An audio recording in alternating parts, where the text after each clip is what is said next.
이런 오작동이 되다 보면 몸은 피로함을 느끼고, 피로함을 느끼다 보면 스트레스 자체는 올라가게 되고, 결국에는 이 면역 기능에 문제를 줍니다. 암이나 혈관 질환 이런 거의 위험 인자 중에 가장 기저에 깔려 있는 몸이 하나씩 하나씩 망가져 간다라는 표현을 많이 하게 됩니다. 환자분들께서 이런 이야기를 하십니다. 증상이 너무 많아서 하나하나 말씀드리기가 어려울 정도입니다. 그래서 종이에 제 증상을 대략 적어왔습니다.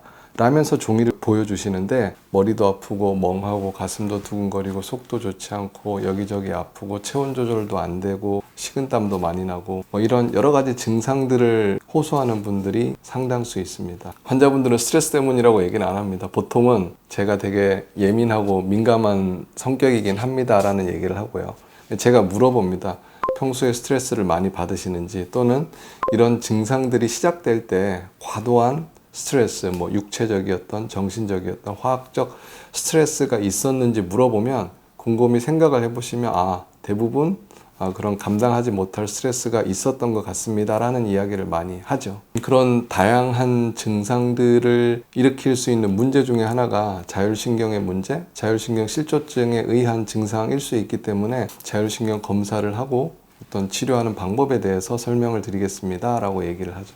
자율신경은 내가 의식하지 않아도, 인지하지 않아도 알아서 내 몸을 보호하고 지키기 위해서 작동하는 신경계입니다. 그런데 이런 자율신경계는 관성의 법칙을 따라서 항상 일정하게 조절이 되는데, 이런 육체적, 정신적, 화학적 스트레스가 가해지면 자율신경계가 깜짝 놀라게 됩니다. 이게 오작동을 하게 됩니다.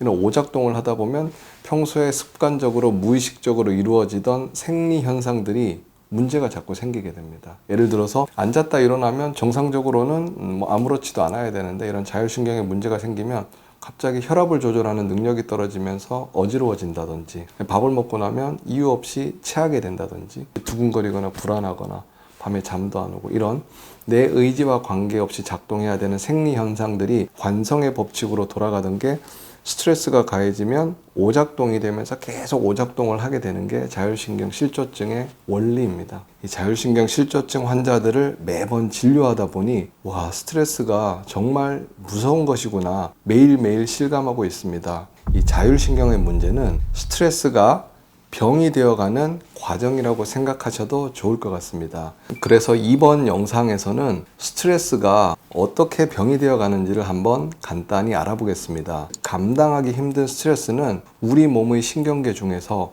교감신경을 자극하고 흥분시키게 되는데, 이 교감신경에 문제가 발생하는 것이 스트레스에서 출발해서 병이 되어가는 과정의 첫 단계입니다. 이 교감신경이라는 것이 쉽게 표현을 하면 신경질을 내는 신경, 또는 신경질난 신경이라고 생각하시면 이해가 쉬울 것 같습니다. 즉 울분이나 우라통, 화병 등을 유발하는 신경이 바로 교감신경인데요. 제일 흔한 게 가슴이 두근거리거나 불안해지는 느낌, 또는 몸이 너무 과도하게 긴장이 되는 느낌, 몸은 경직이 되고 그러면서 소화도 잘 되지 않고 명치가 답답하고, 그러면서 밤에 잠도 오지 않고 손발도 차가워지고 식은땀도 나고, 정상적인 경우라면 우리가 뭔가를 할 때 교감신경이 항진이 되면서 몸이 긴장이 되고, 그걸 하고 나면 부교감신경이 항진이 되면서 몸이 이완이 돼야 되는데, 이게 오작동을 하게 되면 힘을 써야 될 상황에서 교감신경이 항진이 안 되고 오히려 부교감신경이 항진이 되면서 몸이 무기력해집니다. 이런 오작동이 되다 보면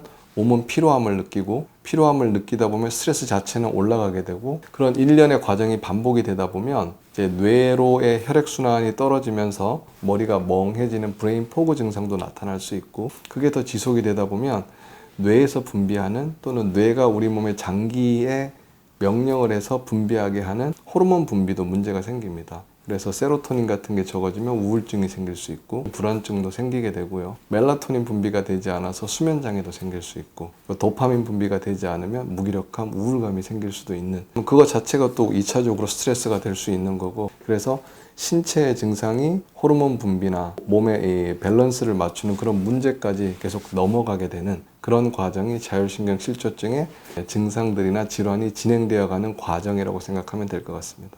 자율신경 실조증이 그런 겁니다. 실조가 조절되는 능력을 잃어버린다는 건데, 그러면 정작 이 작동해야 될 때는 작동을 못하고 작동 안 해야 될 때 오작동을 하는 그런 일들이 자꾸 발생하기 때문에 몸이 하나씩 망가져 간다라는 표현을 많이 하게 됩니다. 만병의 원인은 스트레스라고 이야기를 하는데 실제 맞는 말이고요. 그런 스트레스를 받다 보면 이 증상이 한두 가지가 아닙니다. 신경계, 순환기, 소화기, 근골격계, 피부 비뇨기과 문제도 생기는데 결국에는 이 면역 기능에 문제를 줍니다. 그러니까 우리 스트레스를 많이 받을 때 면역력이 떨어지고 대상포진 걸리고 수포 생기고 이런 경험을 다 많이 해보실 텐데요. 그런 스트레스에 의해서 면역 기능이 떨어지게 되면 세균 감염도 잘 생기고 감기도 잘 생기게 되고 그리고 한번 아프게 되면 몸이 잘 낫지 않고 그런 과정 속에서 암의 발생률도 높아지게 되고 이런 면역력이 떨어지게 되면 몸의 혈전도 잘 생깁니다. 염증 때문에.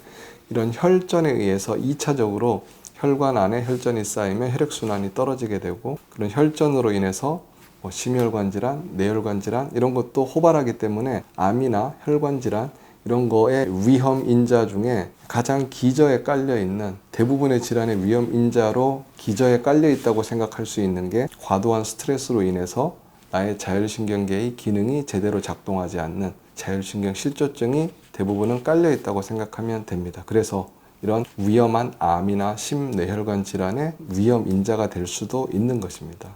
대부분의 자율신경 실조증 환자분들이 병원을 다니다 보면 예민해서 그렇다, 신경성이다, 스트레스가 많아서 그렇다 라고 해서 처방을 받게 되는 약이 있습니다. 신경안정제, 항우울제가 대표적입니다. 또는 항불안제도 있고요. 그런데 이 경미한 자율신경 실조증이나 단기간에 생긴 증상들은 그런 약을 복용을 하면 증상이 좋아질 수 있습니다. 그런 거는 그런 약물 치료가 좋은 방법이긴 하지만 이런 게 장기화되고 만성화되는 분들은 이 약으로 해결이 안 되는 경우가 많습니다. 또는 약을 먹게 되면 약 기운이 몸에 약의 적정 농도가 유지가 될 때는 몸이 안정이 되지만 약 효과가 떨어질 때쯤 되면 오히려 몸이 불안해집니다. 그럼 다시 약을 먹어야 되고 또 괜찮다가 약 기운이 떨어지면 나는 또 불안해지고 그러니까 약의 혈중 농도에 따라서 내 몸이 긴장과 이완이 약의 농도에 따라서 의지를 하게 되어 가기 때문에 내 스스로 몸을 이완시키거나 안정시키는 능력이 떨어지게 됩니다. 점점 잃어가게 됩니다. 그렇기 때문에 그런 만성화된 자율신경 실조증 환자분들에서 장기적으로 약을 처방해서 약으로 끌고 가는 것은 한계가 있게 되고요. 약을 먹어도 조절이 안 되는 분들은 어떻게 해야 되냐 이런 거에 대한 대안을 찾다 보니 저희가 하는 치료 프로그램들을 하나씩 만들어 나가게 되었고 그래서 저희가 하는 치료는 결국 자율신경이 자기 본연의 기능을 해줄 수 있게 만드는 건데 방법은 그 신경들을 찾아서 좀 쉬어라. 심플합니다. 쉬어라. 조금 쉬어보면 이 신경들이 자기 본연의 기능을 하기 위해서 이렇게 회복을 하게 되는 그런 치료 과정이 자율신경의 치료입니다. 그 쉬게 하는 방법에는 여러 가지가 있습니다. 주사치료, TMS 치료, 호아타, 미세전류 치료, 고압산소 치료, 그다음 면역치료나 줄기세포 치료 등 여러 가지가 영상에 있기 때문에 그 영상을 한번 참조하시면 자율신경 실조증에는 이런 치료 방법들이 있구나 라는 정보를 얻을 수 있는데 도움이 될 것 같습니다.